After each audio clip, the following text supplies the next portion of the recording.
I just actually don't really need to repeat any of them, but I just really wanted to actually say one thing once more. It's very obvious, but it was just turned off with no reason. This is really crazy. This ridiculous recording system should be punished. I don't want to repeat it. No, let me actually briefly mention something. No, I don't really understand why things had been actually turned off. It's really ridiculous. Senator Lindsey Graham just actually said that New York and Massachusetts and California claim in the 35 percentile of the healthcare money almost. These states only actually claim 22 percentile of the entire population, but still actually, what you had, I just really don't know what else I can actually say about it. Because it was interrupted. Again, I don't like this type of interruption. Make sure to actually do things in a way they should be. I don't want to, it's really annoying. You know what? To make sure that I want to prove that I heard everything. I have to repeat this site because I don't really need to repeat any of them, but I want you to hear it. It was not me who turned off the recording, but I was actually on my way to explain everything that I heard, but it was actually abruptly disrupted by this stupid gadget, so I just really don't tolerate this type of scenario. He said that there has been a problem of disproportionment because everything was somehow disproportionately favoring big states normally governed or even actually ruled by the Democratic senators. So Senator Kamala Harris or Chuck Schumer, they really like to maintain the status quo of the Obamacare. Why? Because New York and Massachusetts and California normally claim the 35 percentile of the entire healthcare fees. But he actually believes that this type of single care is really kind of socialized method that would not take care of a small states who would be less favored by the system. South Carolina might add $1 billion in addition to the currently existing system ever since the Obamacare somehow got into effect. But the problem is, this would definitely underserve the interests of the South Carolinas. Why? Because there had been a certain exchanges, but in one major effect that has been taken, which eventually reduced the whole choices existing on the market into one. So people in South Carolina probably should blame Lindsey Graham and Senator Scott for not actually standing up for their rights, because their voice would be dwindling in the face of a major states with a big population, normally bluish, New York, Massachusetts, and California, who would normally have their grapes on almost like more than 1/3 of the entire treasury in the health department. Even though their population would be like 22 percentile in total. So this type of disproportionately represented inequity would be the cause why Senator Lindsey Graham is really frustrated according to his estimation. This is really like the Christmas Day Eve, they've been actually given a choice, but it was really kind of done in a very partisan way. Along the party line, there has been a very surreptitious, furtive plot to take over the floor, and it was actually done in such a disruptively disoriented way, so he could not actually help watching this happen before his very eyes. He felt so powerless. So maybe people in his state, South Carolina, should be really angry at Scott and Senator Lindsey Graham. Senator Scott and Senator Lindsey Graham both are from South Carolina, because they're not actually doing enough to protect their people from this type of massive takeover and overpowering, and it's truly overpowering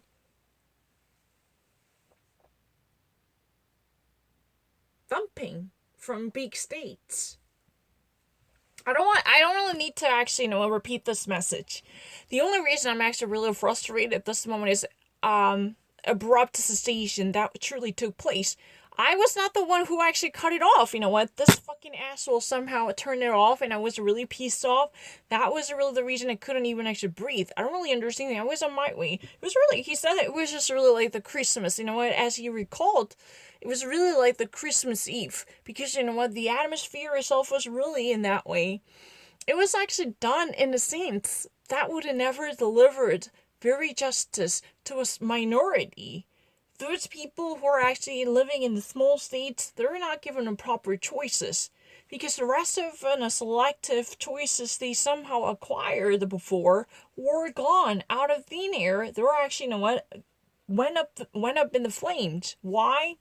Because Democrats led Obamacare, the Democrats-led Obamacare somehow stole this golden opportunity to strike a balance in the market. There are certain exchanges and certain innovations that were introduced into the system, but which eventually robbed them of choices. So most of the buyers in the state of South Carolina somehow should accept the bitter pill. That would be homogeneous. Just to homogenize the one choice is really the only option on the table, even though it would never promise greater benefits by extending the coverage or lowering down the premiums. No. The actual premiums undertaken by the South Carolinians voters truly had gone up massively. So even up until this day, they've been actually struggling to pay off the bill. More than 3 percentile. There had been a new indication this type of a surge in the premiums is underway. It is very likely they would have paid more, but they should actually settle down for less. This type of forced compromise has been somehow produced by senators from big states like California, Massachusetts, New York. Even actually, you know what, certain voters who are normally very willing to purchase a reasonable insurance plan for their family, they were right now asked to pay more in the name of premiums to have their families covered, but still, they should actually accept the policy that would have promised too little, because the nationalized and socialized program forcing a single payer's purchase normally really need to take out huge chunk of money to big states like California and New York. From the perspective of Lindsey Graham, maybe, you know, South Carolinians should never even blame Kamala Harris or Chuck Schumer, but maybe they should actually think about how ridiculously incompetent their senators are. So maybe, you know what, it's really kind of from his vantage point, it's really like mea culpa. It's my fault and my colleague Senator Scott's fault. Because, you know, we all together somehow bungled up this opportunity to have our constituents' voice heard. They are misrepresented or they're underrepresented. Their legal rights are seriously hampered by the dysfunctional system favoring the big states. Even actually, they cough off greater premiums. The actual quality of service they would receive in this system, asking a single payer to purchase the mandated universal health care on their own. I mean, these would have never give them proper opportunity to enjoy the trappings of the Obamacare as much as New Yorkers or Californians would do. That's the problem. Because a huge sum of money would be devoted to these big states. The actual allocated funds on behalf of people in South Carolina would it be too small? Just one additional $1 billion even though, to a certain degree, there has been a reported 30 percentile surge in premiums in any given moment, reportedly. This would actually represent a certain disproportion, and he also actually claims that New York and Massachusetts and California dominates almost 35 percentile of the entire healthcare treasury. It means they were funded with 35 percentile of the entire money in the sector of public health, even though the total amount of people living in these 3 states takes up 22 percentile of the whole US population. 22. And it's really overproportionally represented from his perspective, not mine. You won't even actually understand. Excuse me, you know what? I was not the one. 이것도어요. No, not me. Healthcare, we all have our different positions, but today is about you. So today it is really about you, when it comes to healthcare. It's not necessarily healthcare. So we're going to actually talk about what it is, like you to be in that position. And we're going to talk about your life philosophy and your viewpoints and your takeaway from this, healthcare. Because, Lindsey Graham actually already explained the Obamacare was voted along the party lines to be the typical textbook case of the partisan spirits. So it was actually done in a very furtive and stealthy way. There was no honesty or no rigor respecting opponents' opinions. There had been certain suspicious ideas led by powerful mega state senators, normally influenced by the heavy players in the industry. The whole powerhouse was structured to favor those with a deep pocketed sponsors, right? That's what he actually mentioned during this conversation. He actually at least connotated that. But the problem is it was not me who turned it off. Somehow this video was suspended, not me. The whole filming was interrupted, but it was not me. I have to honestly beg your opinion. He was actually saying it was really like Christmas Eve. He was actually recalling the event. It was really actually done in such a lavish way. That has been such a problematic agenda. Along the party lines, everything was divided. However, mega players from big states like California or New York or Massachusetts, they were actually influenced by the sponsors with the deep pockets. They're likely to change the game by bankrolling their project and also exercising enormous political clout at the behest of the incumbent president at the time, whose name was definitely President Obama, right? So you know what? Don't actually cut it off. I already explained everything. Today is about whether or not you're qualified to serve on the highest court in the land. Severability. Can you tell me again? I know you've been asked 100 times. The doctrine of severability. What does it mean?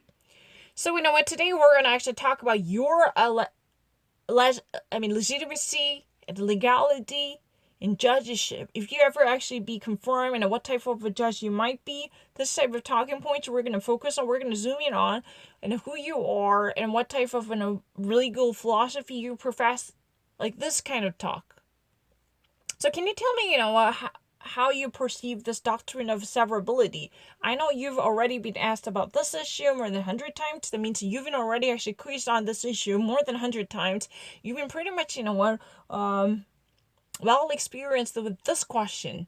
But can you tell me, how you actually think, how you perceive this, and what do you think about this doctrine of severability? Can you actually share your opinions on this issue? Because today we're going to actually talk about your qualification, your eligibility, your aptitude, how apt you are as a potential justice, because you've been already actually serving your judgeship from the Seventh Circuit. You are a judge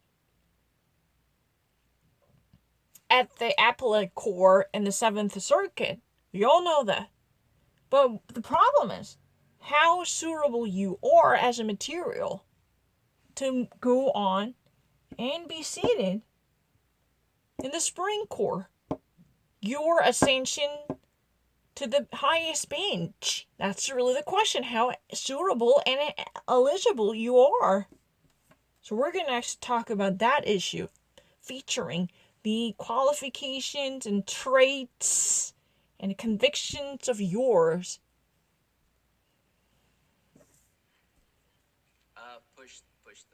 Push the red button. I cannot hear you. Please press it. Think so. No, still can't hear you. I cannot hear your voice. Push the red button. What's going on? It's not. There we go. We actually reached that point. Now I can hear you. So the doctrine of severability is a doctrine essentially of statutory interpretation. And what it means is if you have a statute, and the Affordable Care Act is obviously a very long statute, if there's one provision within the statute that's unconstitutional, the question is whether that one section can simply be rendered null and excised from the statute, severed, so that the rest of the law stands, or whether that provision is so central to the statute that its unconstitutionality, once it's pulled out, the whole house of cards. So we know what it says. The doctrine of severability is really all about two choices. If one clause included in that statute, the law, the statutory clause included in one statute, is it powerful enough to bring down the entirety of the legitimacy? Think about it. The Obamacare, the Affordable Care, is a very lengthy statute. But if there is a one clause, just like in a line veto, if one line is really, not really agreeable, then we can actually excise it. Remove. Excise means remove and delete it. You know what excise means? Delete it, expunge it. Oh, I don't like this part. Let's try to actually, it's really like similar to President's line veto. Oh, I don't feel good about this particular line. Let's try to take it apart. Then I can accept the entire clause. The provision sounds reasonable without that sticking sore thumb. If I ever amputate it, then I can accept it. This is really the one possible choice. Or, on the other hand, this is really the house of cards. What is a house of cards? If one thing breaks out, it creates a domino effect, and everything would crumble down to rubble. So if there is any type of statutory law, in that statutory law, there is a one clause, but this clause is really fundamental to the entire system or the establishment of that statute. If one actually removes that, it's like, the whole entire house would go crazy. It would actually be like Jenga. If you pulls off this one particular piece out, it would actually, somehow stay. But if you ever decide to pull it off another one, it would actually go collapsed, right? So it's really about the perspective. If you ever actually watch that, Justice Antonin Scalia literally opposed and abrogated the validity of Obamacare because of one clause, citing the doctrine of severability. Doctrine of severability can actually be both form. If you ever actually decide to think one line would it be too powerful, one clause would it be almost pivotal to entire reasoning or adjudication of the whole statute, then you should never take it away. It could be inseparable. Then, because of this one single detail, you want to nullify the entirety's legitimacy and legality. Oh, because of this, I can never accept it. No. That means zero, nothing, none, nanya. Right? But on the other side, I just want a little tiny issue. Maybe I don't really endorse this line. Just like President blind veto. You know this. If president never really wants to accept the entire legislature bill signed and proposed, not really signed, proposed by the Congress. So he just actually says that, oh, I just really want to set this aside. Maybe you think that, this coverage issue or single payer plan should be part of it, but I don't think this is really acceptable. You can set aside. You don't really need to sign everything suggested by the Congress in the original form. You can at least, exercise your presidential veto power. That's executive power. You can do that. That's called a line veto. But in a similar sense, the doctrine of severability somehow allows taking one line apart from the rest of the bill to maintain the sanctity of the legitimacy and legality and validity of the statute. That means, the validity still survives. Even if you actually brings one part away from the whole, from the holistic perspective, you can somehow manage the acceptability of the statute as it is. What would be a great example? For instance, there is inside Obamacare, there is a clause like this. Even if you are, let me actually get a clean paper. You have it? Unused, clean. Oh, it's really annoying. I need it immediately. Think about it. As far as I know, this is part of the Obamacare in original form. Even if you're really a child until you're age 26 and you're not employed, or you're not actually living alone, or even if you're employed but you just really don't want to actually be a owner of the household, or you just don't want to pay your own premium by yourself by being the head of your own nucleus family. So you just really want to be included under the overarching coverage of your parents. You still can't actually stay with your parents, that's possible, until the age 26. It doesn't matter. Even if you're really employed, or even if you actually set out your own house, and even if you actually decide to have a different independent roof under your head, it's really fine. Even if you're living, is that really possible? Living outside the state? As far as I know, it's really still possible. I kind of forgot it. But if my understanding is correct, it doesn't matter.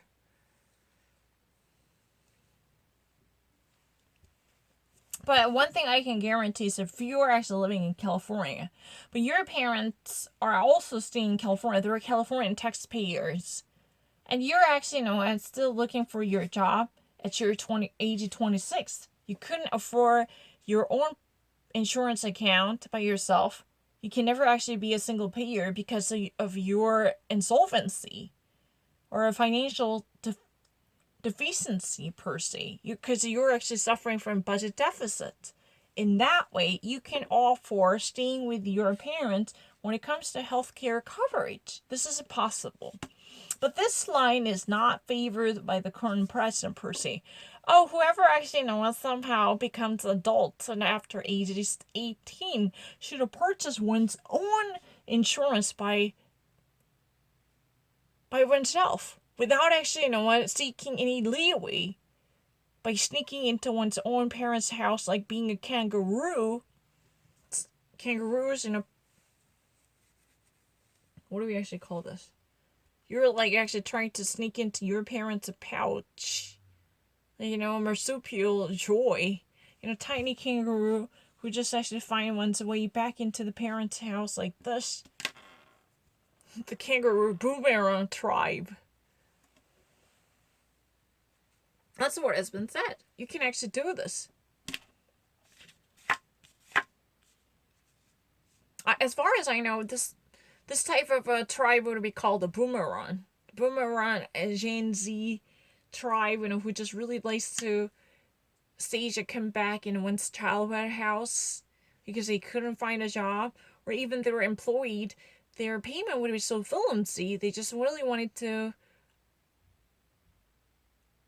gain advantage by staying with their parents or milking out every penny from their parents, or who just really wanted to economize their budget management because they just really want to find a way to make things cheaper, simply sharing the insurance plan with their parents, and that way they can actually experience a windfall discounts. Think about it. If you ever stay with your parents' account, if you ever actually put your name right underneath the document of your parents, you don't really need to actually pay massive tax. You don't really need to actually you buy a very expensive coverage for young adults. That's fine until you're age 26. I'm not really so sure about the same state or different state limitations, because in certain states it said that it's really okay. You're physically a million miles apart from your parents, but still can stay together. This part I don't really remember quite well at this moment. But anyway, doctrine of severability is really it's really about the interpretation. One single clause, legal clause, can actually be powerful enough to change the fate of the entire statute. Because of one clause, would you like to accept this? Or would you like to nullify it? Would you like to make it annihilated?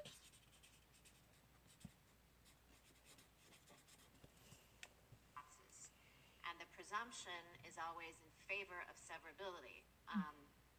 It's a question of your intent. The court looks. Oh, sorry. Go ahead. The main thing is the doctrine of severability has a presumption to save the statute if possible. Is that correct? That is correct. So I want every conservative in the nation to listen to what she just said. Mm-hmm.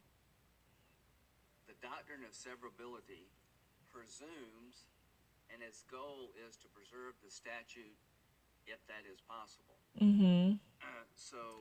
So doctrine of severability is more like, in the first place, to preserve the statute. It's not really kind of abrogate the statute. You hear that? And Senator Lindsey Graham actually said that, hey, lo and behold, I just want, everyone in this nation, to hear what she just actually said.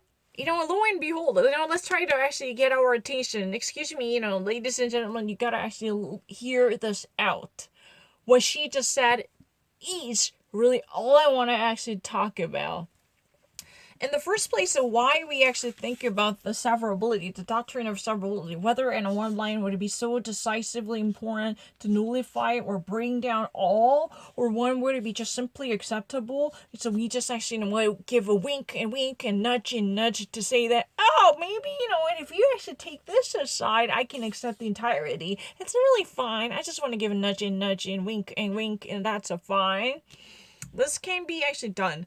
But the problem is, why in the first place we talk about the doctrine of the severability? Do you know what the teleological, the goal and the station of this type of doctrine? Why in the first place we mention this? Because it's really more likely, it is likely to be about the preservation and the conservation of the existing law. If there is a certain type of law that's already been adopted and that's really functioning well in our society, so we would likely to keep this precedent in a form of viability. We just do not want to take this apart or break this apart or make it paralyzed. The whole intention and purpose of this type of doctrine is more likely to keep the very existing and extant legislative statute intact.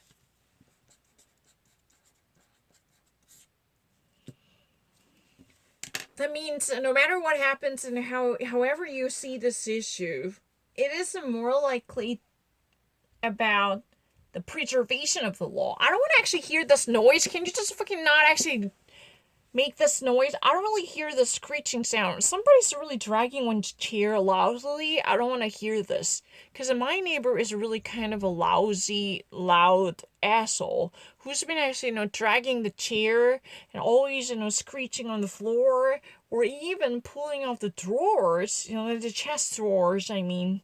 It's really annoying. I could hardly believe what type of noises they were constantly making, even while... Yeah, truly well beyond the acceptable hours. I don't understand that. But it's really fascinating. You should actually focus on this aspect. This is really the highest importance. If you ever actually think about the reason why. With all due respect, we're actually talking about the preservation of the existing law. This doctrine is adopted to keep the very construction of the law already existing in the system. It's more likely to serve its role in terms of the preservation and the conservation of the existing status quo. It is not like to radically nullify any type of acceptable law as long as this does not have it's a fatal flaw that could no longer be tolerated. However you slice and dice it, the very fallibility can never be acceptable, then it should be removed or this law should be abrogated immediately. However, the whole purpose or the logic behind this doctrine of severability is more likely to uphold the very extant existing law. That means we're more likely to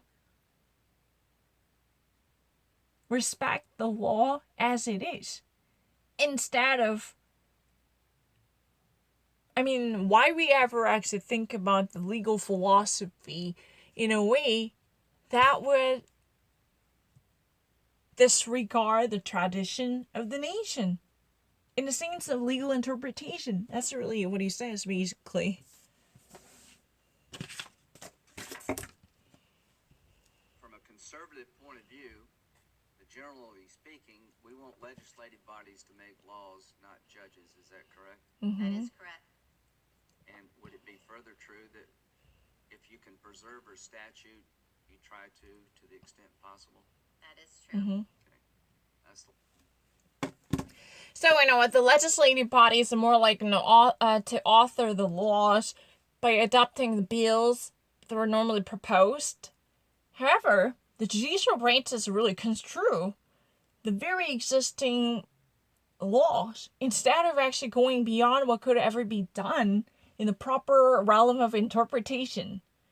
The extent of the law would just be read and mediated through their deliberation. But this is not really active and constructive and creative procedures by adding an expanded meaning into the system. This is really the difference. So what judges are supposed to do in the judicial system, not just the Supreme Court justices, no matter what type of court there might be involved with, one truthful aspect is court is a conservative organism. It's more like gatekeeper by circumscribing any probability to distortion of existing law. It's more like maintaining the status quo. That means, even if this is really the viewpoints that's very interesting. Because basically Justice Ginsburg actually perceives the law as living and breathing. She actually, asserts the argument once upon a time.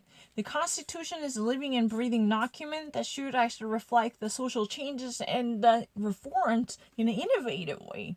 definitely within the boundary of the Constitution. There is a great frame, which is called the Constitution, written by the framers, the very founding members of the nation.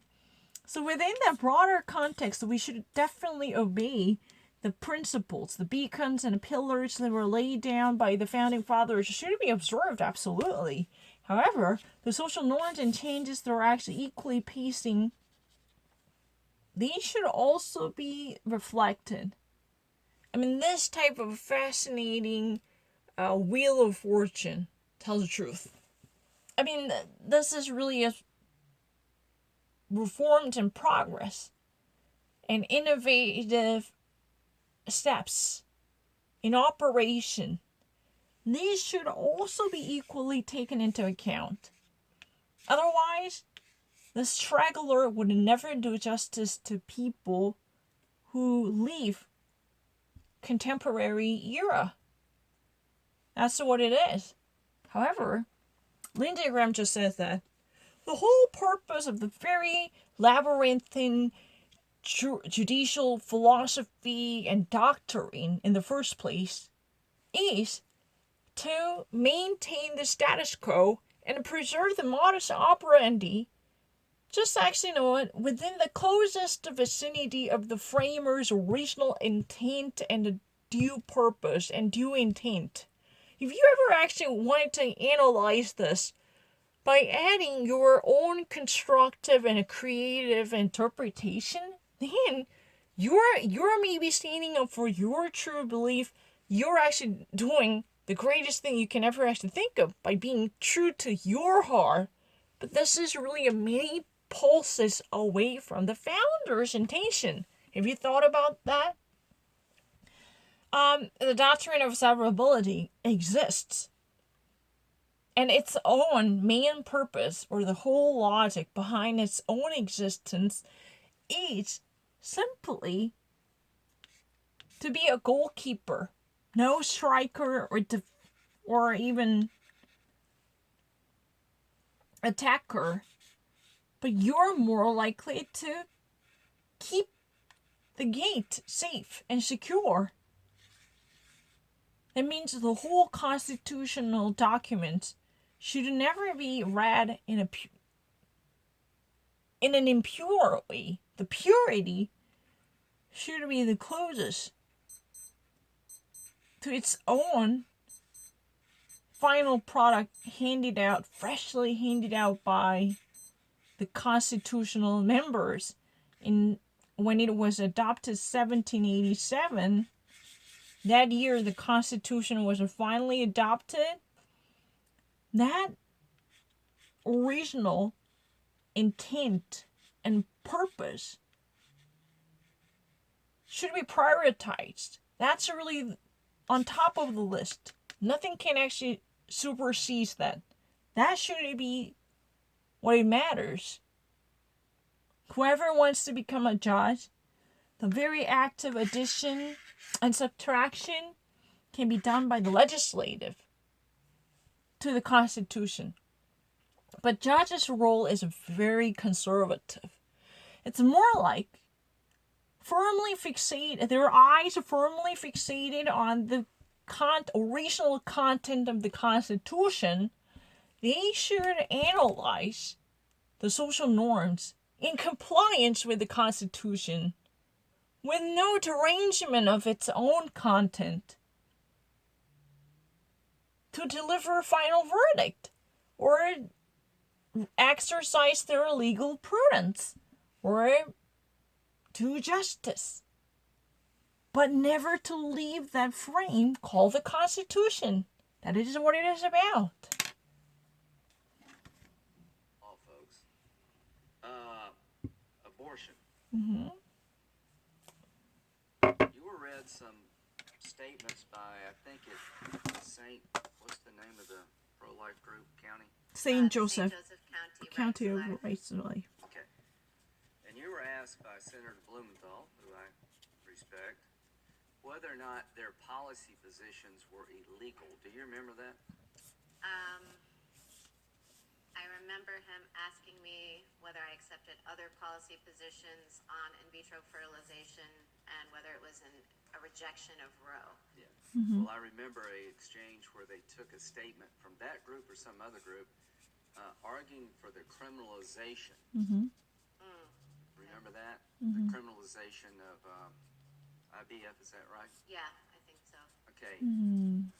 And here's my problem with that analysis. That was a position taken by a pro-life county organization. It's not your job to pass judgment on the thoughts and beliefs of Americans, is it, as a Supreme Court justice? No, it is not. So when they argue that something should be criminal, they have a right to make that argument, right? They do. It also wasn't in the ad that appeared next to the statement I The sent. main thing is, how does something become criminal in our legal system in America? When a What about legislative in body statute? passes a statute.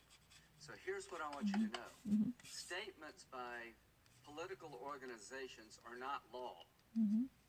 And what we tried to do yesterday was turn a pro-life group into a legislative body and tried to get you to rule on their beliefs. I think that is a dangerous thing for Americans to be asking a judge to do, whether you're on the right or the left. Here's a statement from an organization. Okay, so I got it. So what does that mean? So Senator Blumenthal, Richard Blumenthal, by the way, a Connecticut senator, if you have any idea, but if you ever want me to explain who he is, he actually, Senator Lindsey Graham definitely again starts with the comment out of decorum in deference to his colleague whose name is Richard Blumenthal, no matter how perfunctorily that sounds. Respectful, alright? But the problem is, there is a St. Joseph County Right to Life organization, and if you ever follow the story of Amy Coney Barrett, you would have noticed that she had a certain history with this group's ad in commemoration of the anniversary of the Roe v. Wade in the year 2003, if my understanding is correct. It's like the 30th anniversary of the Roe v. Wade. But this pro-life organization was really against the Roe v. Wade, so actually they ran a huge advertisement promising the reversal of this law by organizing and fundraising their political agenda. That was what it was about, and she literally sent a letter to an editor of the newspaper to actually support the pro-life movement. She was very vicious about the pro-choice propaganda from the different side, in opposition to St. Joseph County pro-life. By the way, St. Joseph County pro-life is the Catholic-oriented conservative movement upholding the sanctity of life and preserving human rights for the fetal status, okay? And it's really interesting because this organization suggested possibly the criminalization of in vitro fertilization. And the Senator Blumenthal's question to Amy Coney Barrett was, any type of a policy suggestion can be illegal. If you ever actually suggest that there would be a policy, then this type of a suggestion of a policy or your participation in policy making directly or indirectly, could it be, a thing of a crime or a criminal issue? That's really the question. By the way, Senator Richard Blumenthal is a former prosecutor also. And, I'm not lying. And he's been part of the Judiciary Committee too. And, it's really interesting. The question, please listen to this. This is so fascinating. I have to explain it. It's my love, You have to understand this. In vitro fertilization, by the way, if you remember that Michelle Obama confessed that she actually gave birth to both of her daughters through in vitro fertilization. If you can't actually get pregnant naturally, or if you just actually decide to be that way, you can actually use artificial fertilization. Fertilization is sperm and eggs, somehow go through a procedure to actually be combined together to actually, be the origin of life. This type of inception is really the conception. Both in the sperm and the eggs, they're actually being conceived. The sperms and egg that are being conceived, this is a conception. But if you actually really need to go through additional procedures because you cannot actually naturally get pregnant, or you just really want to save yourself from going through this type of procedures, there is always, a reproductive clinics which offers this artificial fertilization, which is called in vitro fertilization.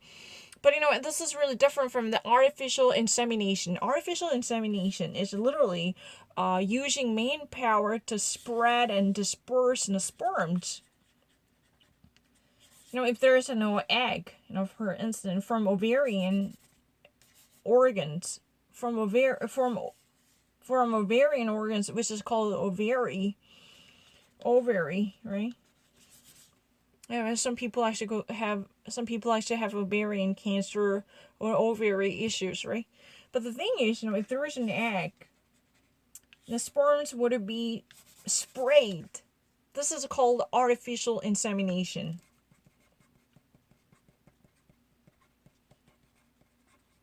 Please forgive me, because I cannot take anything for granted. Some people actually had a very excessively low standard for my understanding, so I have to explain everything. This is so bothersome. Can I actually graduate from this status of elementary school? It's really annoying.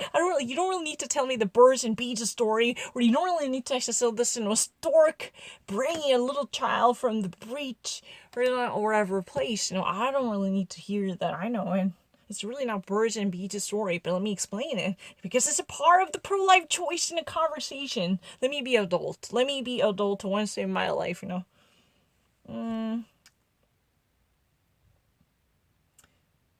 So, in vitro fertilization is quite the opposite.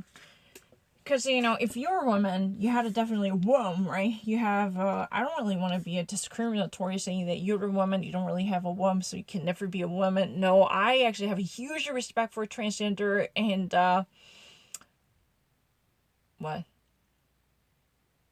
LGBTQ, lesbian, bisexual, gay, transgender, and queer, everyone. If you really actually want to be identified as a woman because you think you are, after going through certain procedures, you can be even without womb. I believe in your womanhood. I absolutely want to actually endorse this type of sexual freedom, of course. But let me actually focus on this issue for a while. Biologically, this is not about identity and a sexual orientation. Biologically, can I just say that biologically? Strictly bounded by traditional biology, if you have a womb, in Latin it's called uterus, right? So, in English it's called uterus, right? Womb or uterus. So you actually are likely to be women, right? The more chances you're going to have is, more chances you're going to have are that you're going to be women, right?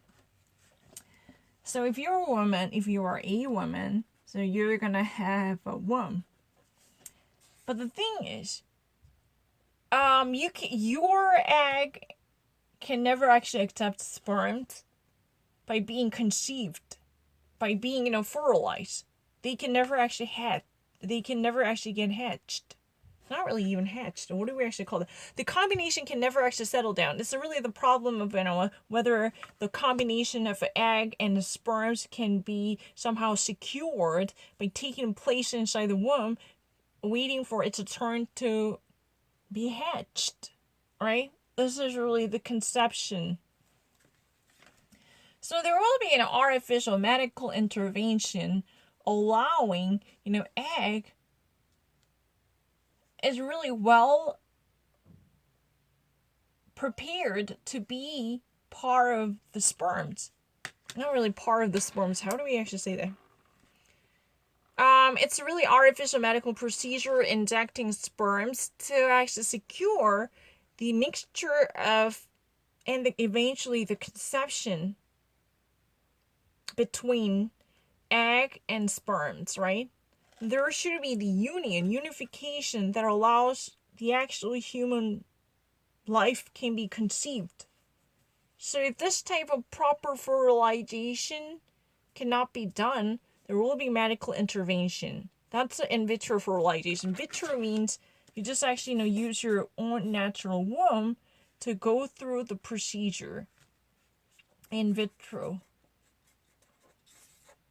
However, you can actually do it outside, your womb using a petri dish. That's fine. Using a glass of Vitrin. That's also true. Technically, I actually learned that it's really like a Vitrin. You use, not you, but inside the reproductive clinic's lab, they use a cylinder, normally made of a glass, and they were actually using whatever medical equipment to get your sperm and egg collected from your partner and your body to be conceived. That means they should be unified and they should be pollinated. It's really like a bee pollen, right? Yeah, it's a really, think about it.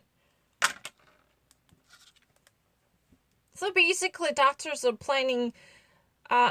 are actually playing a role as a bees, trying to disseminate the pollen collected from a flower, or actually being spread, right? In order to facilitate this fructification. So your actually, sperms and eggs are going to come to fruition. So it's a fruition. That's really the completion of the unification, eventually giving birth to a little child.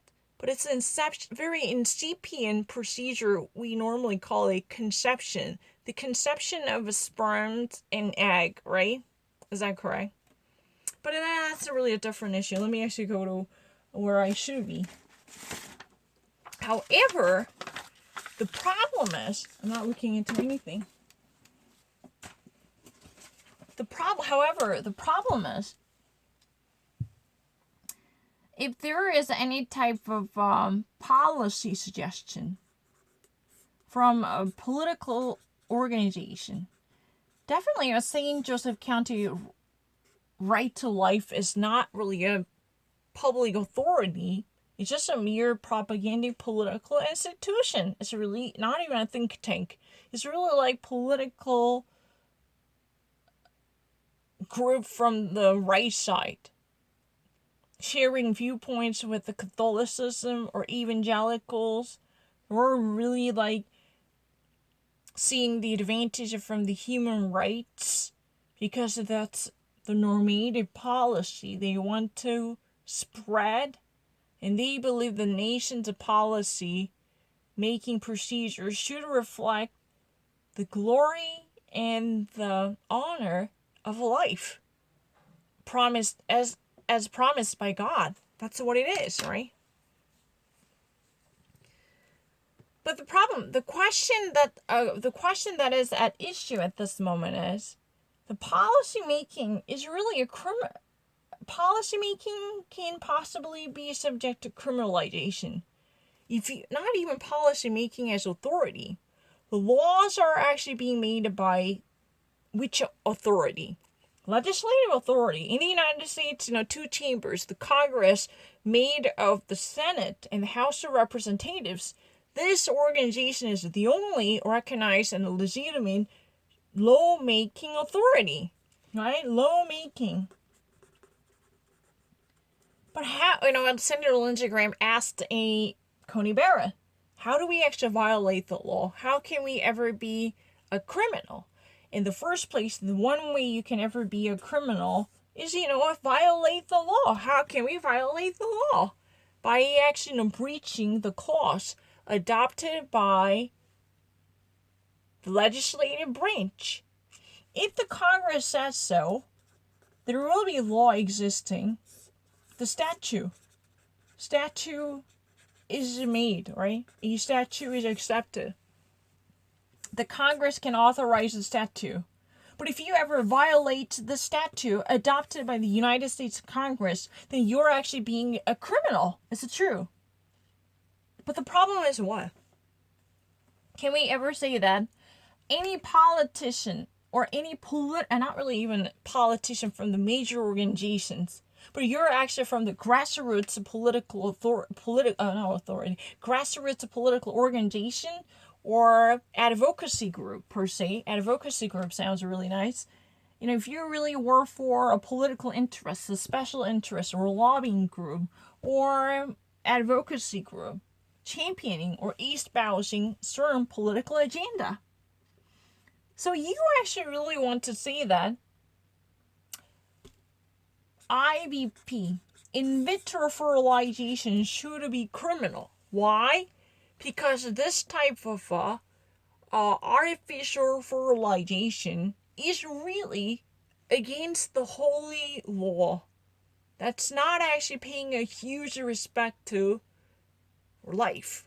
Supposed to be highly regarded in accordance with the holy text, the Bible. It should be illegal. Then this type of policy suggestion can possibly be criminal. That's what it is about. Can we ever say that? The problem is, Lindsey Graham just said that why the court judges are trying to perceive this one mere advocacy group as a political authority entitled to make policy on behalf of the representatives or on behalf of the constituents instead of the Congress. Why judges are supposed to construe the character and the nature of an advocacy group like St. Joseph County Right to Life as policy-making authorities who could actually face charges in case of abuse of their legislative power. This is the question.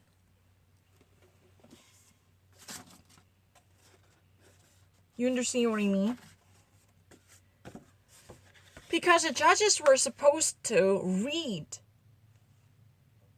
the constitutional statutes in a way they were actually adopted by the Congress. That's their job. But why in the first place they were asked to breathe a new life into a mere political group or institution like the St. Joseph County Right to Life, whose political nature couldn't be clearer than a mere advocacy group, flying colors in defense of their virtues and beliefs shared amongst politically active individuals with no public authorities or stance. Then don't you not actually think that this is really against the First Amendment or even expansion of the judicial branch actively seeking way to punish individuals in our society professing democracy?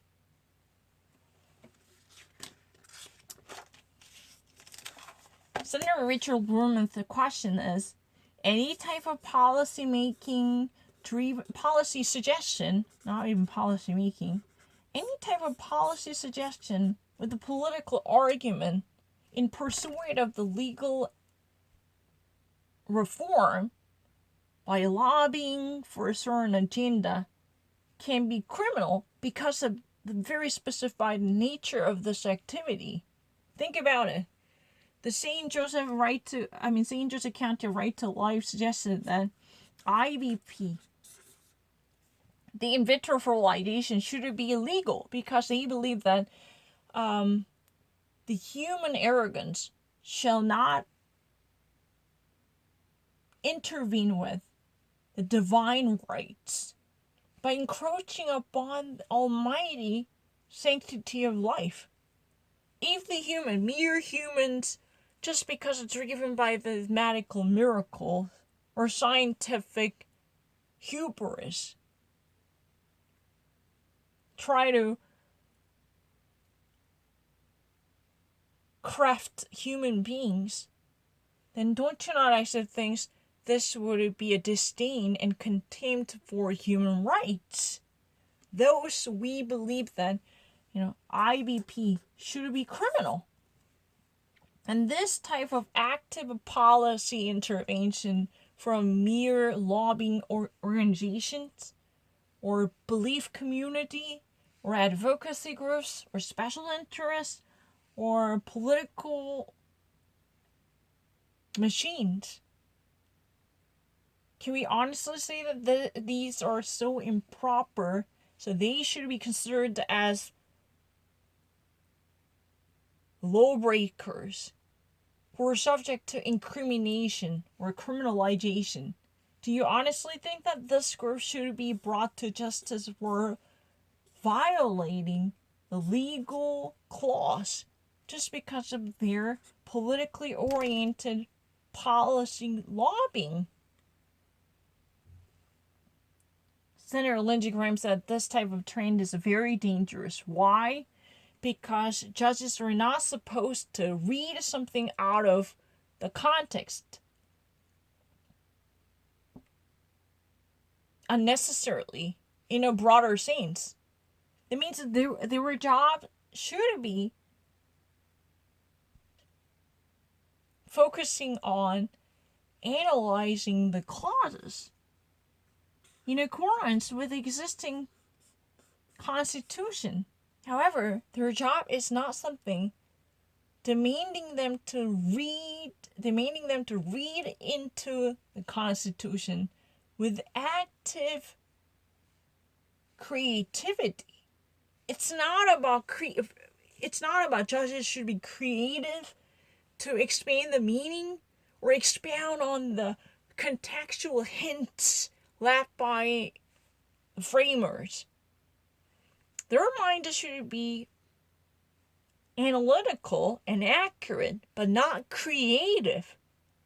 This type of creativity could lead them to the exercise of abusive power. Their powers could be overwhelmingly expanded if they ever decide to read into the context with no corroborated evidence in relation to the Constitution. I mean, in the immediate relation to the Constitution. That's very interesting. I don't particularly agree with, and I want you to pass judgment as to whether or not that's legal. The question for you would be, if some legislative body tried to criminalize this procedure, then that would be subject to litigation in court. Is that correct? That is correct. A case in controversy doesn't arise because you disagree with a statement of a private person or a private group. Is that correct? That is correct. So, what it matters here is, it's not really, Amy Coney Barrett to say that this type of activity is legal or not. What, Senator Lindsey Graham wants to say is how we can actually agree upon the criminalization of a certain political group or individual. How can we actually say that this is really a criminal or not? Because, in the first place, legislative body, the United States Congress passed the law, and this, adopted a law before any criminal act that's already been installed and instated in the part of the nation's law called the Constitution. So this statute is well and beautifully vested in the existing judicial power from the legislative organization. So judge's job is not really actively seeking after the criminality of someone without actually, meeting this case brought to them in the court, right? Judges are actually, they've been seated in the court, so they've been actually facing cases brought by litigants or prosecutors, right? Their job is not really actively searching for what cases they should try or what they should mediate. That's not their job, right? So in our system, how in the first place one could be a criminal. Someone like me can be criminal. And let's try to actually listen to it. You know what? Tell the truth. You know what? While I was watching this, I really wanted to yell at Lindsey Graham. Hello, excuse me. You just actually give me a crazy way that I can actually wiggle out of the system. Why? Because if someone actually wants to be a criminal, there is sure to be a chance how one could. I mean, there should be a chance. No, it is a must to do. Any legislative organization in the United States, that case is very clear. What is that? The U.S. Congress. U.S. Congress, before the act of criminality, should have passed a bill clearly indicating that this type of act is illegal in the United States. For instance, there should be a clear clause that has already been indicated and accepted by any legislative authority saying that masturbating more than twice is a law that clearly proves someone else's, the perpetrator's, criminality. It means in plain English, if you masturbate more than 2 times, then you are clearly identified as a criminal in this system. Then there should have been done well before the actual act of the event. This is really the ex post law. No law should actually be created after the incidence of the criminal event. No matter how criminal it sounds, doesn't matter. We need to have a clearly a clearly stipulated law well before the time of incidents subject to controversy. You know what I mean? You know what I mean or not? That means, you know what? Let's try to actually, make it very personal. There are some folks who just really want me to be criminal as hell because of my masturbation. But the problem is, the legislative body should have passed a bill clearly indicating and proving, evincing the criminality of mine, giving them a cause to incriminate me before the incidence of this very controversial act, which is called a masturbation.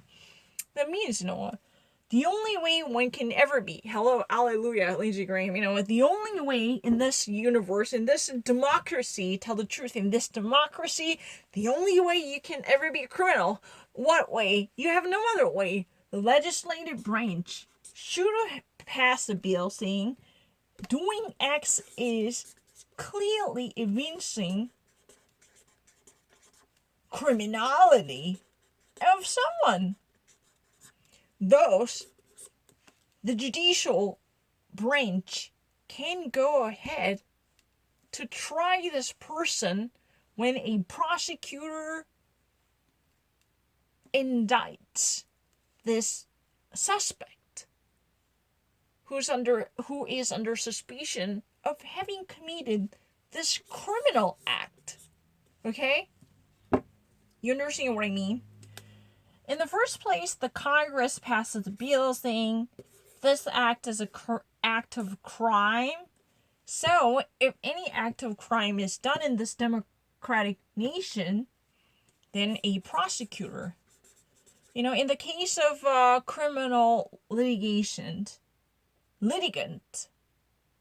on behalf of the defendant who can actually bring this case to court is a prosecutor, right? District attorney. In the case of criminal law, in the realm of criminal justice, a litigant who can actually bring the case on behalf of the defense, the accused, to rescue the victim's right is the prosecutor, right? If you ever actually, for instance, there is really the victim. Victim, what we call the plaintiff, right? At the behest of the plaintiff, on behalf of the plaintiff, we want to, in this case, I just actually said that on behalf of, that means affecting their case. But in this case, I want to say on behalf of, at the behest of, on the behoof of, to promote their interests and to redress their grievances. In order to redress their grievances, And on behalf of them, on behalf of the victim, a victim in the criminal justice.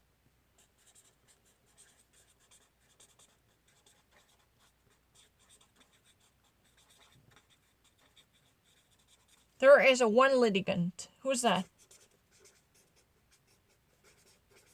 The prosecutor's office. Prosecutor's office, there's a district attorney.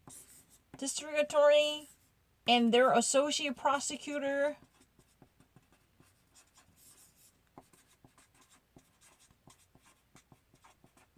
These people with the prosecutorial power are the one litigant who can actually speak for the victim and the plaintiff on behalf of them to redress their grievances or indirectly compensate for their losses or even directly against the accused, the defendant.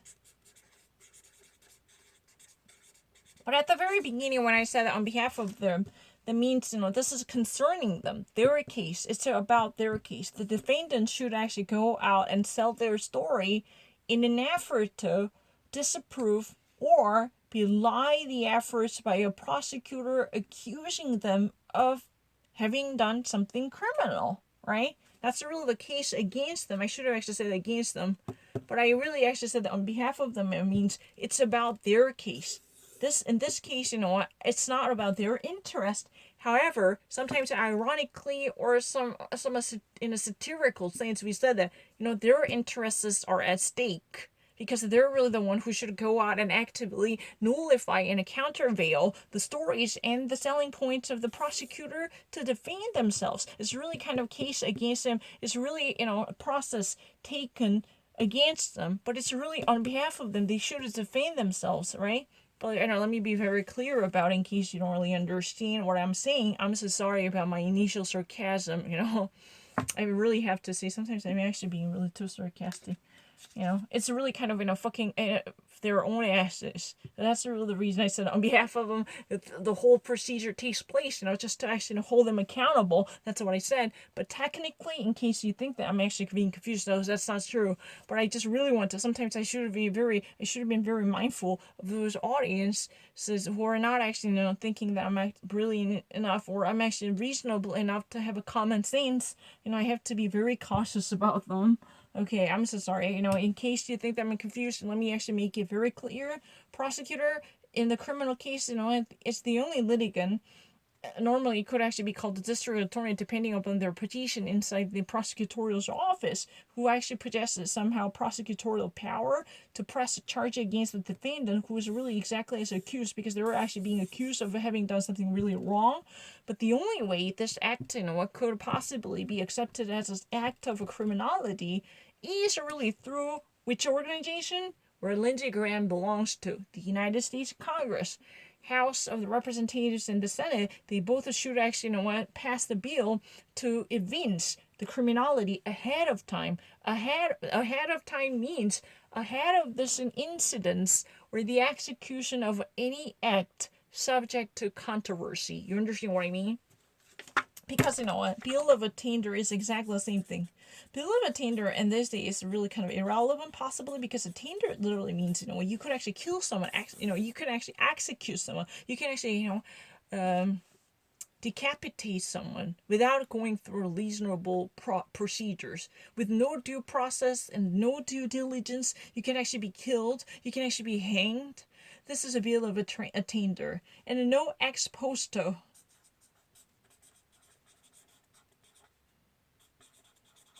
You can actually ex post is enough. Ex post law. That means, someone who's been very devoted to Christianity thinks, masturbation is a terrible sin. I mean, there are certain orthodoxical people. So they want me to be punished. They just want me to be forever more labeled and stigmatized as this unforgivable sinner. So they just actually decide to add this. Whoever masturbates should actually forever more imprisoned at home with no chance of parole and no rehabilitation, because that's a really unforgivable sin. Masturbating more than twice is really a tad as a sinner. There is nothing seener than, nothing seening than them, nothing more seening than them. I mean, but if you add this after the occurrence of a wrongdoing that you really dislike at all cost, then that's not right. Especially, it's not your decision, but the legislative authority. Legislative, in plain words, what do we call that? Lawmaking.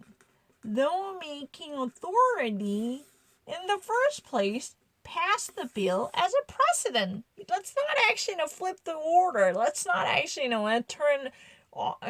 just shuffle the sequential order. The passage of law should have been adopted by the Congress from both chambers ahead of time to at least have a societal agreement on this criminality with no ounce of suspicion. If our society truly wants to recognize this scene in the criminal justice with no ounce of a doubt, then the Congress should have passed a bill by adopting the statute to make it statutory illegality. That type of a pre-existing context should be given, otherwise no prerequisite was somehow met. That means there is no consensual criminality accepted in our court system, which would allow a prosecutor to go ahead and indict this person in order to put this suspect on trial, because there is no proven criminality that could possibly be gaining ground in our criminal justice. You got it? That's what it is about. So why does that matter? Why our society, why all of a sudden the St. Joseph County right to life, this advocacy, a very politicized group. This is a mere thugs, a bunch of sectarian evangelicals or Catholics. They just like to do whatever they like to do. Why these people shouldn't be given that type of entitlement in order to make them criminal? If they ever actually want to pursue this policy's illegality, if they ever want to make this policy illegal, or if they ever want to actually be involved with the policy making scene, then in vitro fertilization, mere medical practice should be illegal as hell by punishing those people who ever want to tempt God's tolerance by encroaching upon the divinity of the Jesus Christ. Then we should actually hold them accountable by throwing these assholes into bars or into the jails. Let's try to actually have them behind the bars. If that is really the case, can we accept this? Or can you actually think of this organization called the St. Joseph County Right to Life as a criminal as a hell? They should be incriminated. Their mastermind should truly face criminal charges. Do you think so? No. Because they're not legislative authority. Their mere lobbying is not something that would be close to legislative actions. They're just actually, advocating their viewpoints. This would be perfectly protected by the First Amendment in the Constitution. This is not really the power-hungry, driven,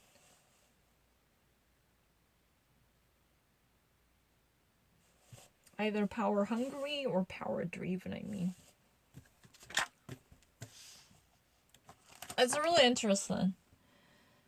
Senator Lindsey Graham just really wants to actually get the answer from Amy Coney Barrett, saying that what I'm interested in is not asking you to make judgment whether St. Joseph County right to life should actually be criminalized or not. Even though we all know that you had a deep connection with this authority by siding with their viewpoints on behalf of or in defense of the right to life. That's what you had done. We all know that.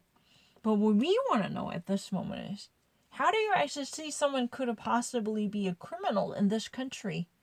What does that take for someone to become a criminal or a criminal perpetrator?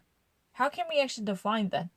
First, the Congress, as a legislative body, passes the law as a statute that clearly enunciates the criminal nature of a certain act, which would be sufficient clause for incriminating that perpetrator, that actor who allegedly committed the criminal act as a free agent, right? But without that type of agreement, how can we in the first place define, the person who somehow allegedly had done something troublesome to be a criminal? Do you understand the difference? It means, doing something terribly wrong by being the black sheep of the family, even a troublemaker, looking for trouble, doing all sorts of silly things, or you just really want to suscitate a controversy by being a firebrand, that's one thing. But that does not mean, we can actually label them as a criminal.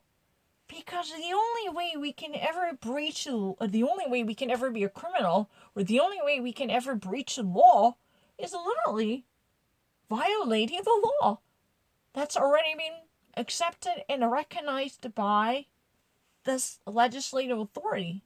The one and only legislative body is called the U.S. Congress and the state congresses, state assemblies.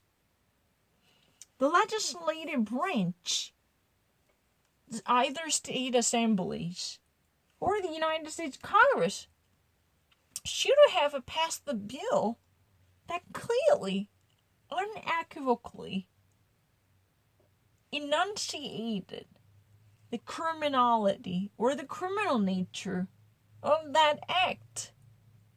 And if that act is reportedly conducted by a certain individual, then any authority with the prosecutorial power should bring this case to court by placing that person on trial to figure out whether that person truly had done this or not.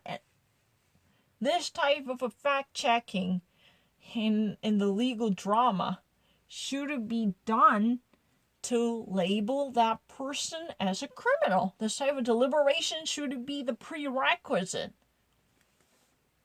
But what we cannot understand is, how would you even actually, suggest that this mere interest group, or like fraternity from Notre Dame, or even actually, pro-life, sanctity organization, or clique, or cabal, or just a little tiny association can be given too much power as if treated as a legislative body or legislative branch or law-making authority, simply wanted to label it as a criminal, or simply wanted to make this organization incriminating, implicated.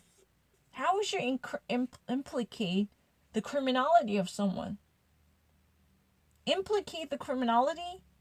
You just simply actually, recognize that authority as a very commanding voice in the law-making procedures of the nation? Can you do that? No.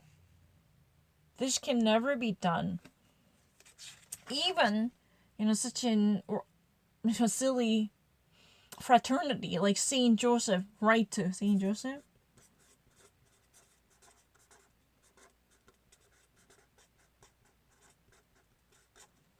St. Joseph County, Light to Life.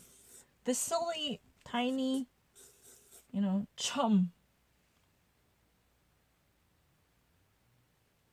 They just really like to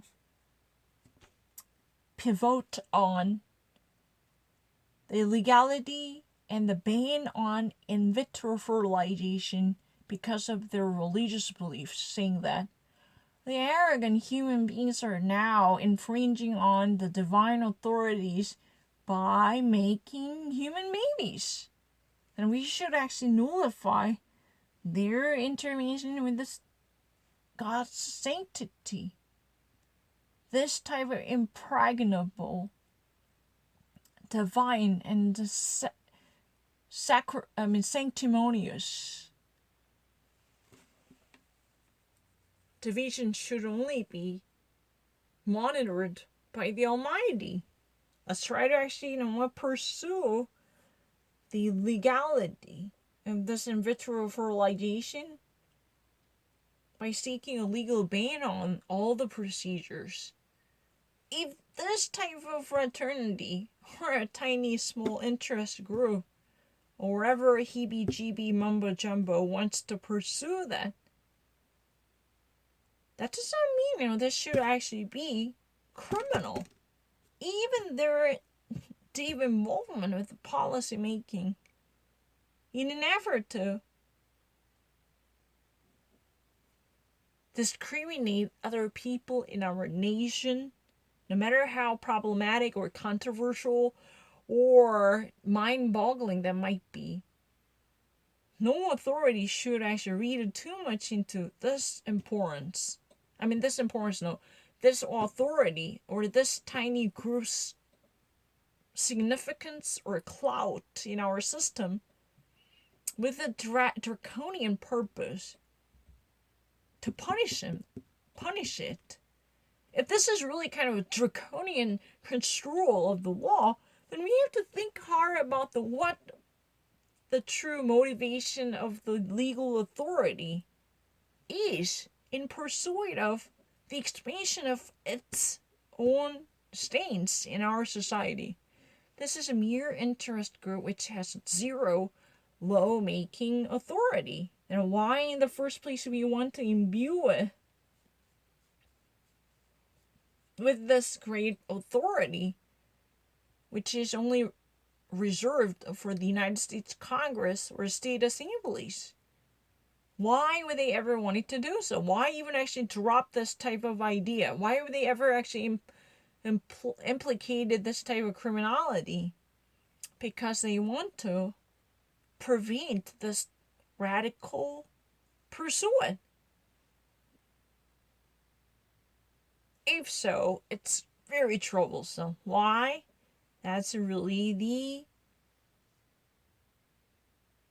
violation. That's not really a violation. What do we call that? That's a significant disrespect for the First Amendment. That you're actually handcuffing or shackling the free speech clause in the Constitution. So simply you feel uncomfortable with the politicized viewpoints leading certain private organization, to pursue a policy banning any reproductive interventions from medicine or medical science, then this type of understanding is extremely troublesome, because no law can connotate criminality unless the Congress said so, unless Congress approves it's a hidden or underlying criminal nature of a certain act. No authority in the United States, especially from the judicial branch, can actively wield their scepter to read criminality from any given act. And that's really the violation of the democratic principles. Because the separations of powers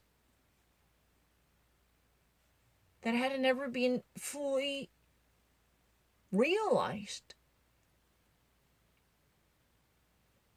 Yeah, separation of powers and checks and balances. Because the judicial branch is official authority, The judicial branch is assigned to perform their adjudication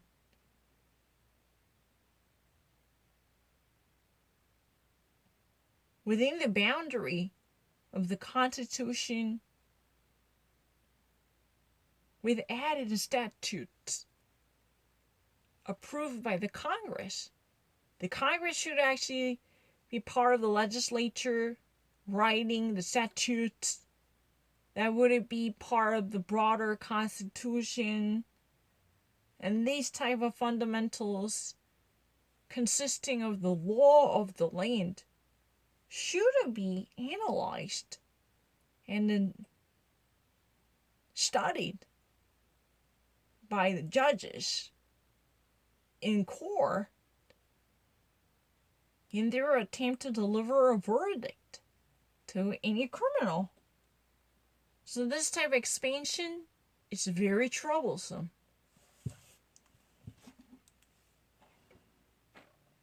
Case and controversy arises around criminal law when somebody passes a criminal statute. Is that correct? That's correct. Then and only. So the only way we can ever actually experience any type of controversy is if somebody actually passes a criminal law that is really adopted as a criminal law through the legislative branch, and if any other person, any individual in our society fails to adopt that law authorized by the Congress, the only way we can experience a certain type of controversy surrounding the criminal law is certain clause that is accepted by the Congress. In between, there could be certain ups and downs between the congressional members, and eventually, after the adoption of the bill, which means this statute has been accepted as the law, that means it must be upheld and it must be revered. Otherwise, the person who fails to do so could have faced criminal charges. That's really the only case when we experience the emergence of controversy. Either one fails to oblige the given law, which is approved by the Congress. The Congress is really the one who should give an okay sign to the law. Then would you determine the constitutionality of that provision? Is that correct? Well, actually, not even then. The statute would have to be enforced against somebody, so a prosecutor would have to try to hold someone criminally liable for getting IVF, for example. So the case and controversy concept would have to mature. Yes, there would be quite a lot of maturation required. Yeah, before it got to the Supreme Court, if it ever did. So I just want everyone. So that means, if there was any type of a prosecution that ever actually requires punishment eventually in the criminal justice, that means that there should be a clause authored by the Congress and adopted by the very same body to recognize its criminality, and in compliance with that statute, particularly dictating the criminality of any given act, for instance, IVF, in vitro fertilization.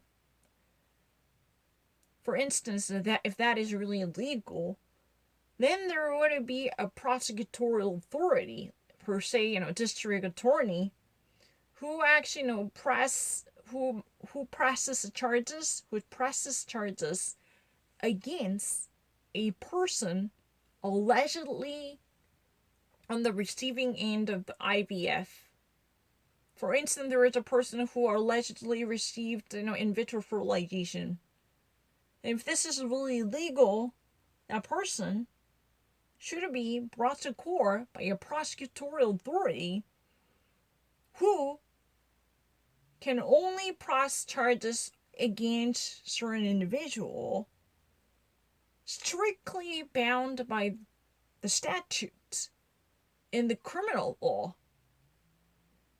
that were already authorized by the one and only legislative body. What is that? in terms of the federal law, the United States Congress, made of two chambers, the bicameral authority, is really the only one.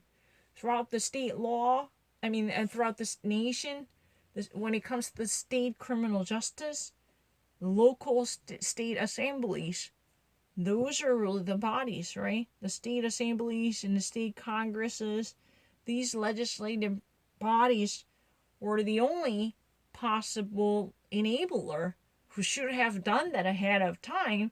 That's really the only way we can actually think of the IVF ever being criminal. If this would ever possibly be criminal. No judge should actually ever actively, ahead of time, dictate the nature of that activity without having a firm corroboration in the legal system. American to know it's not the judge of it's not the role of Supreme Court justice to pass judgment on your opinions. It's the role of a Supreme Court justice in very limited circumstances pass judgment on laws passed by legislative bodies and in other circumstances, regulation, I would suppose. Now, so that means, Lindsey Graham just simply actually wanted to say that you should actually know the limitation of the judgeship. Even if you're actually justice at the highest core in the whole nation, that does not mean you can actually go beyond what could ever be expected from the judicial branch. You can never actively wield your scepter, or you can actually exercise your capricious whim to read something that's not written or implied by exercising the legislative power, which is only vested in the Congress, the delegated power. The Constitution enumerated the power that is not even implied. That's immediate, very enumerated power. That's what we call the enumerated power. The enumerated power of the Congress is basically making law. That type of fundamental role should never be taken by even Supreme Court justices. That's very obvious. Supreme Court justices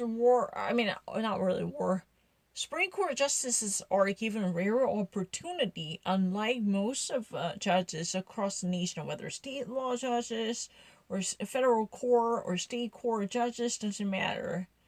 Supreme Court justices are normally making inroads into the realm of legislative body with the legislators occasionally. That's so true.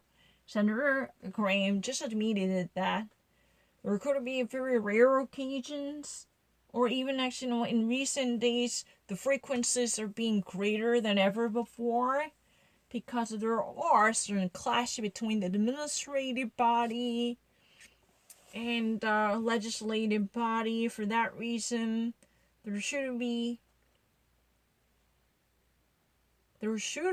certain expectation for active interpretation of the law from the judicial branch, relying upon the discretion of the justices. That's true.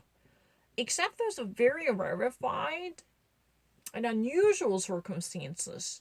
Normally, justices, including the rest of judges across the nation, they're likely to be a faithful servant, adjudicating circumstances strictly abiding by the law of the land, authored by the Congress and assemblies. It's not their job to actively breathe new life into law or trying to instill a new value into the system. No, this type of authorship is a breach of the Constitution, a violation of the separation of powers. That's not right. The only way in the United States, the only way you can ever be a criminal or a criminally liable suspect is you've been actually involved with a certain activity clearly elucidated in the statute passed by the Congress first place proposed by congressional members and adopted and voted and passed.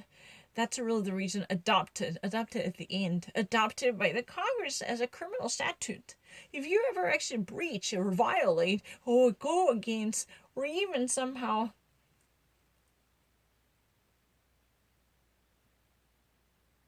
defile the very meaning of this clause in the statutory law, then you're at the very beginning, until you're proven guilty, a criminal suspect. You're under suspicion of having committed something wrongful according to the legal context.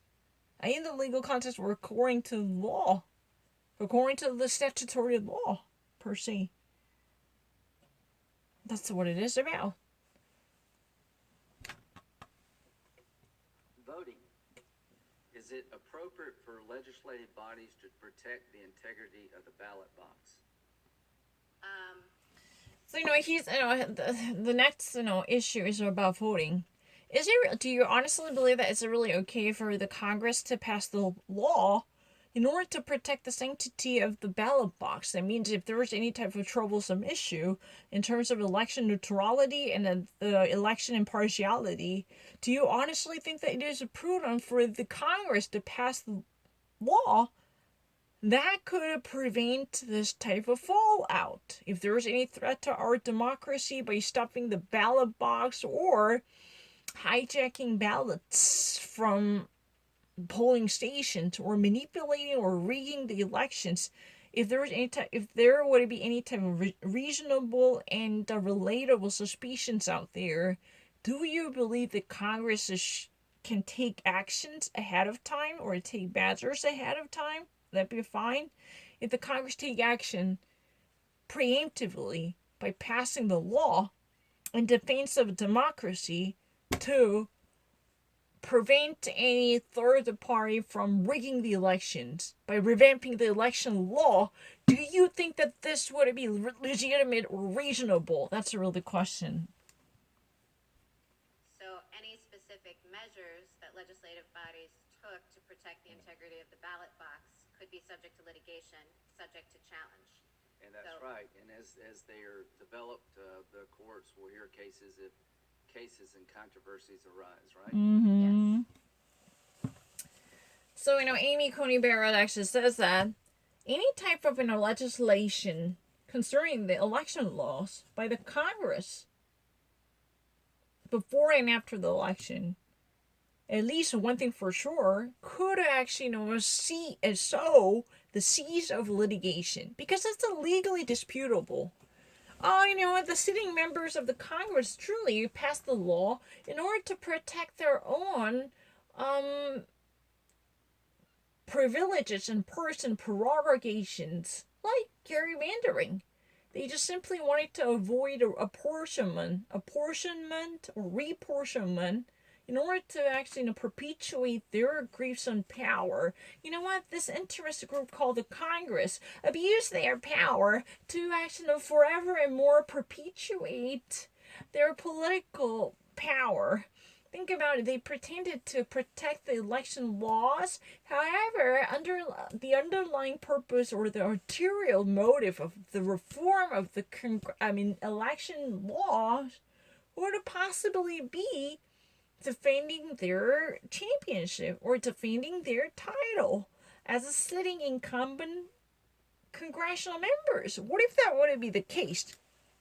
And Lisa Coney and Amy Coney Barrett said, very clear, and she actually said it in a very clear way. One thing we can actually never rule out is if the Congress passes the election reform bills in the view of changing the laws, even the purpose was enunciated as the defense of the ballot box and the safeguarding the integrity of the voting rights, or better representing the constituents in our congressional districts by keeping the integrity and the transparency of the ballot box. whatever excuse and not ramification, rationale they might cite, one thing we should always embrace is there will be litigations for sure. This is really because what, the different parties will never going to sit well with their connotation or their true intention. So this is a typical case of legal dispute, and it will be truly a matter of litigation. This is really typically litigious, right? Because a legal controversy can only arise in what way? We just actually learned this very lesson. The only way we can experience a legal controversy is through the legislation of the Congress. If the United States Congress somehow makes the law, or if the U.S. State Assembly, for instance, your state's state assembly, somehow passes a bill to better serve their constituents by redistricting the congressional districts, even though their skin deep purpose sounds really like preventing the voter suppression and fighting for the ballot box integrity, making sure that there will be no way anyone can hijack our ballots by rigging the campaign laws. No, we're not going to let that happen. However, this was, a 21st century modernized gerrymandering, because there is a certain attempt to discount the value of ballots coming from certain districts heavily impoverished or packed up with the minorities or ethnic minorities, Then this would be another form of gerrymandering, redistricting the congressional districts, or even actually wrongfully proportioning or apportioning the districts of their state in order to give a great advantage to a certain candidate. That is what it is about. If this happens, and this is really legal, or at least one thing we absolutely can guarantee before the final verdict delivered by the the judicial authority in the judicial branch or judicative body. What is that? At least this will never go away. There must be certain litigious trial by taking this law to the core to see whether this would be reasonable or legal or acceptable.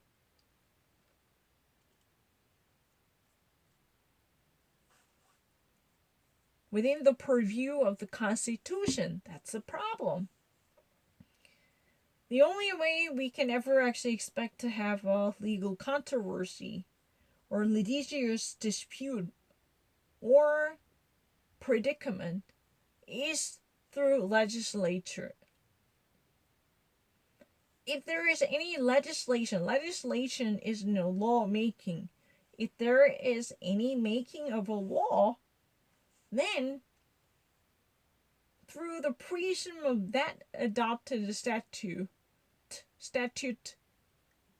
in relations to the broader Constitution as the law of the land, one can build up a controversial case to decide whether certain act is illegal or legal.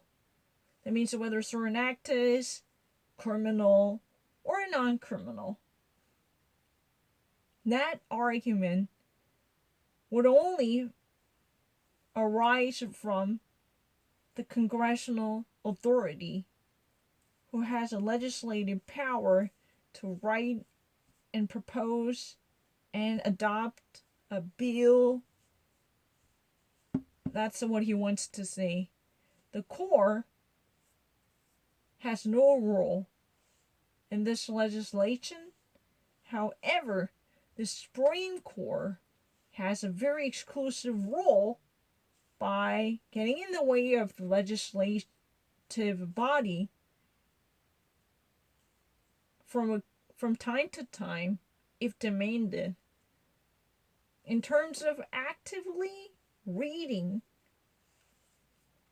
and expounding on the legal clause passed by the Congress, because their job is basically analyzing the legality and legitimacy and validity of the legislative authority in a broader context of the Constitution. If, for instance, the Obamacare was authored by the President Obama, and it was actually eventually adopted by the Congress under the leadership of House Speaker Nancy Pelosi. But the problem is, this legislative adoption eventually gave birth to legal controversy, which is litigation. Thus, the court finally read this proposal, which eventually got adopted by the Congress, along the Constitution. These Supreme Court 9 members read and dissect every clause existing in this statute. But this is not criminal law. However, this type of analysis sometimes requires much active role rather than simple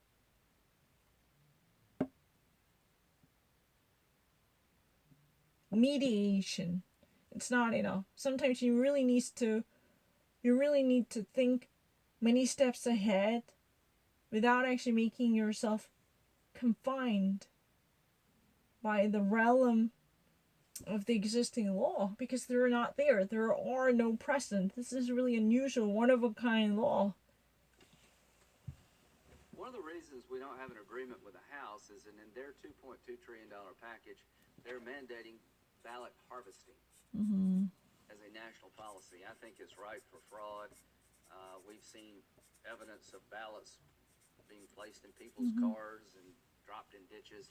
So I think That's so not true, but So one of the reasons why with Lindsey Graham's Senate is not really seeing eye to eye with the House. The Lindsey Graham's Senate is right now actually somehow having a hard time in the effort to sort out differences or sorting out an agreement.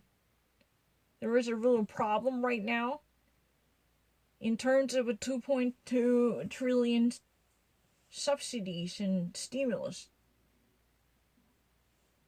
especially in connection to this, voting rights or so-called ballot harvesting efforts. Is Senator Lindsey Graham does not actually see legitimacy in supporting any type of measures that might encourage people to go out and cast their ballots. He believes that this is really just steps away from introducing illegal activities into our presidential election or gubernatorial elections or mayoral elections, because there would be many folks who are already spotted with the counterfeits. That means non-authorized ballots who are actually being carried away inside the cars and vehicles, and people are throwing away falsified knockoffs in order to stuff the ballot box. Stuff the ballot box means users replace legitimate ballots with the fake ones within an eye to rigging the outcomes of the election. So one of the reasons why, when Lindsey Graham's Senate, except, Democrats, I believe, Lindsey Graham's Senate, especially the Republican, cannot at this moment gather their sentiments to reciprocate the urgency felt by the House, especially House Democrats. Why? Because let's say 2.2 trillion or whatever type of subsidy that might ever be induced in urgency of democracy's health, or the health of democracy and the sanctity of a free election, could actually be nothing but a corruptive trial, which is known as a ballot harvesting. Ballot harvesting means what? You just actually saw the seeds of the ballots, no matter how illegal that might be. So according to the estimation by the Republicans, Democrats literally scatter fake ballots in an effort to make trade-off between the real ballots and the fake ones. This count-off, knockoff, and the counterfeits were actually being somehow mixed into our legal system.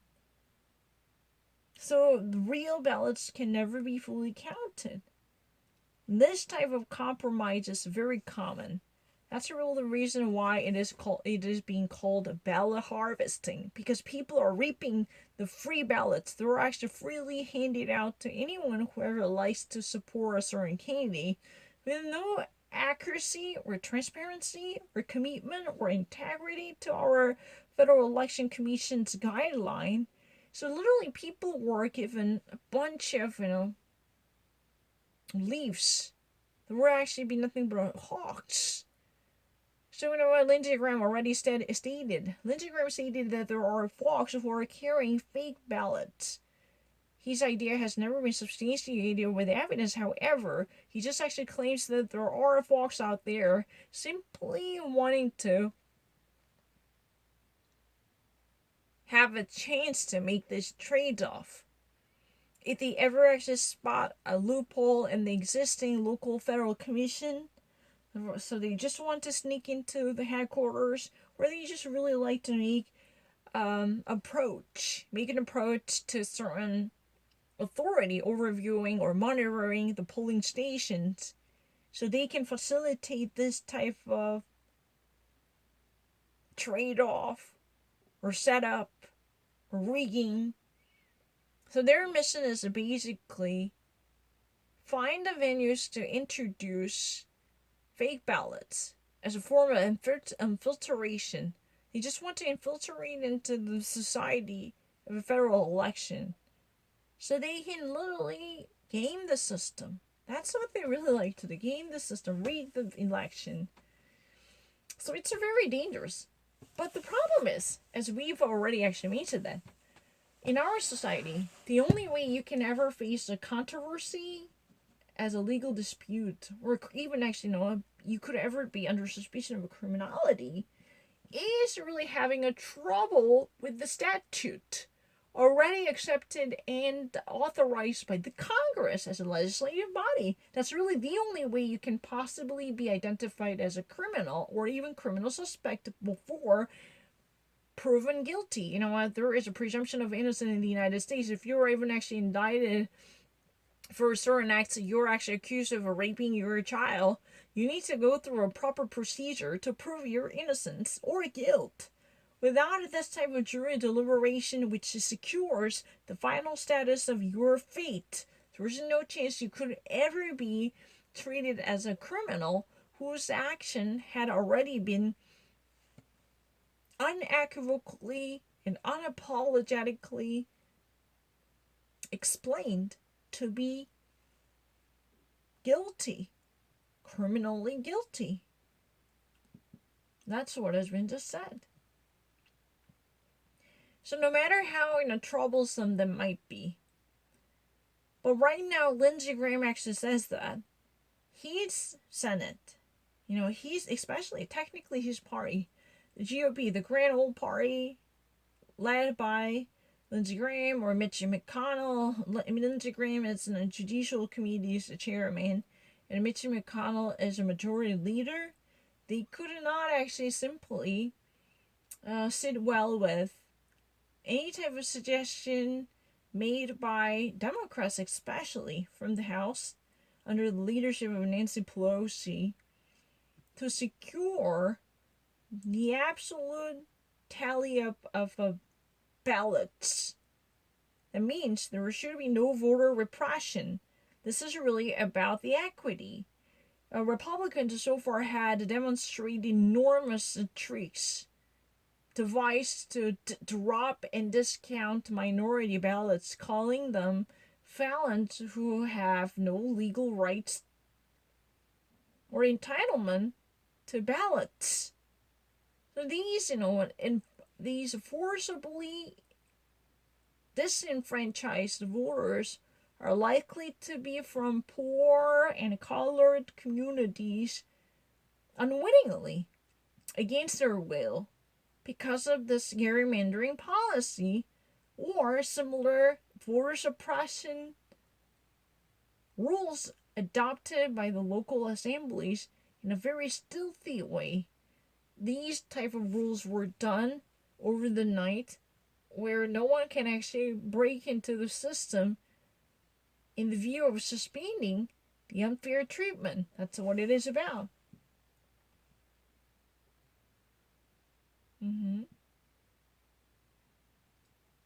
So,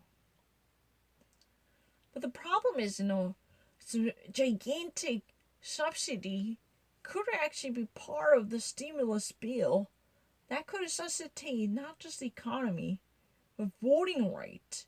The actual voters' exercise of rights can be protected by shutting out the knockoffs and the fake ballots, as well as making sure their votes are being tallied up, they're being counted thoroughly, so their voices are not underrepresented or misrepresented by fake ballots. So there are going to be a massive dispatch of pollsters or election officers who are very dedicated to counting every possible ballot in the box. These type of efforts could have faced a significant setback if Mitch McConnell and Lindsey Graham, those folks in the GOP, would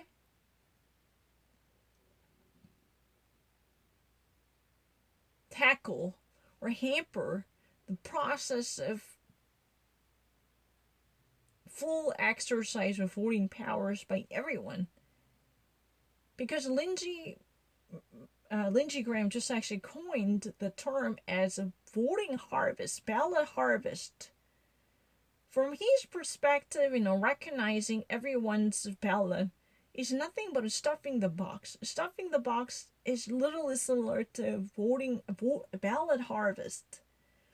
You've been actually throwing fake ballots. You actually dispatch your proxies carrying massively printed out knockoffs looking exactly like ballots overviewed by the Federal Election Commission or the state government. Each state has different ballots too, because elections are really the very unique authorities prioritizing the state law, because the state constitution exercises greater clout in terms of managing and overviewing the whole procedures. Everything is codified in the state constitution. Each state has very different election rules and policies. This has nothing to do with the federal government. There's nothing federal government can do unless there is serious conflict.